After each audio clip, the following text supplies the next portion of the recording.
Hey, thanks for tuning in today. Today's episode, I'm sharing what I wrote in my weekly WorkFame article. This one was called How to Win at Calendar Tetris. Like it or not, you're playing Calendar Tetris, and if you're not careful, the game will play you. Some of us move with intention. Others just react, hoping the blocks don't stack too high. Last Friday, I won a small but significant game of Calendar Tetris. I moved my 3-hour training hike from Sunday to Friday morning.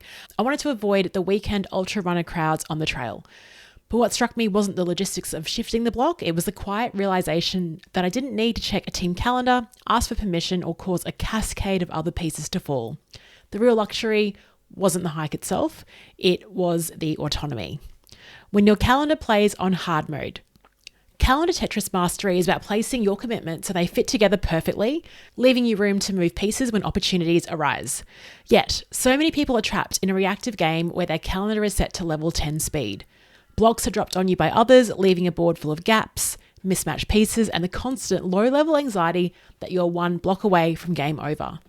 You can't take advantage of opportunities, respond to urgent priorities, or simply choose to do your best work when your energy is highest.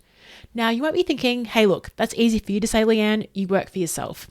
That's true. I do have more autonomy than most, but I've also helped corporate teams apply this thinking by shifting just 10 to 20% of their calendar into asynchronous tools or protected time blocks.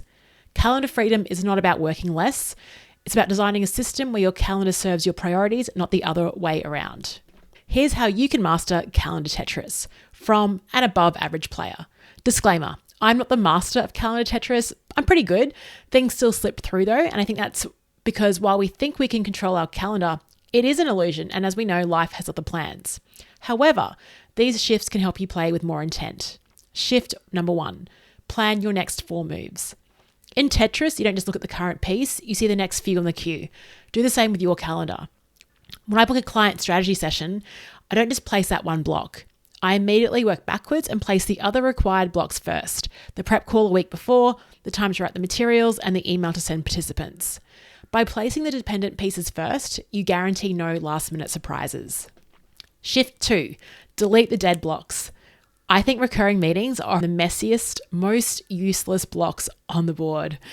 They clog up your week, and many have devolved into simple information shares or a way for leaders to check that you still have a pulse. Question the value of every recurring meeting. Can its purpose be achieved another way? If a meeting provides no value, influence a change, or be brave enough not to go.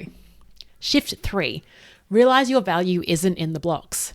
It's 2025, yet we still think our value is tied to the time a block takes up.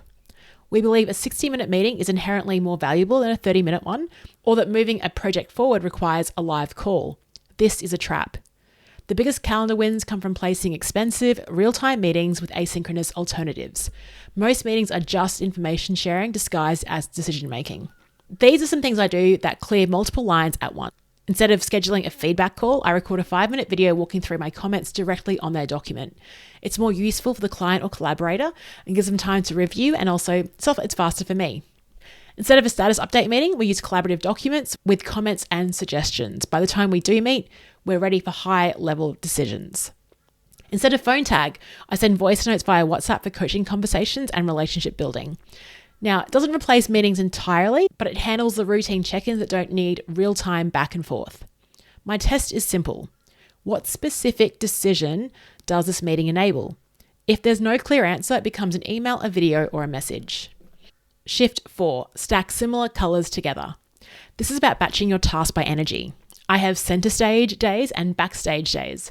If I know I'm wearing makeup for an on-camera event, I'll stack any other video recordings or client calls on the same day. I'll schedule 2 or 3 podcast interviews or, recording these episodes back to back sometimes because I'm already in that zone. This is far more efficient than switching contexts all week.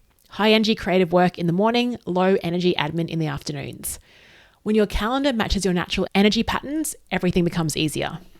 Shift 5, leave gaps. Build in buffer because life will happen. I keep Mondays free from meetings for deep work and Friday afternoons open as a buffer. Now, these aren't empty slots, they are the intentional gaps you leave on the board to give you room to maneuver. Not only that, I try not to have more than 4 hours of stuff scheduled in every day, unless I'm out delivering a full day, of course. But when a client needs to reschedule or an opportunity emerges, these buffer zones help absorb the impact without breaking your week. Stop cramming every single space. Shift 6, play on a single board. You only have one life, so you only need one calendar. My training for Nepal goes in there. My dog walking time goes in there. I block out time for when Chris returns home from a night shift so I can be present. Book your holidays first. Book in the things that you cannot move. Key project milestones like sending videos 1 week prior, run sheet 1 week prior, revenue generating activities.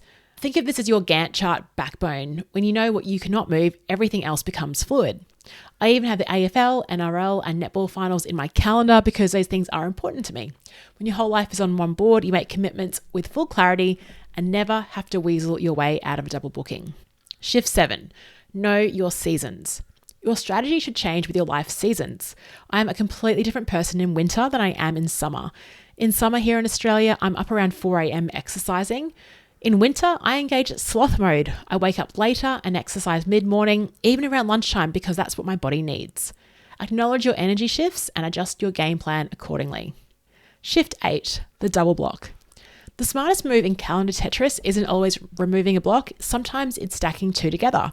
I call this the double block. 1 time slot, 2 wins, for example. A walking meeting instead of a sitting one. An industry podcast during the grocery run. I find this energizing value stacking where I pair a low focus physical task with a mental one. My Calendar Tetris blind spots.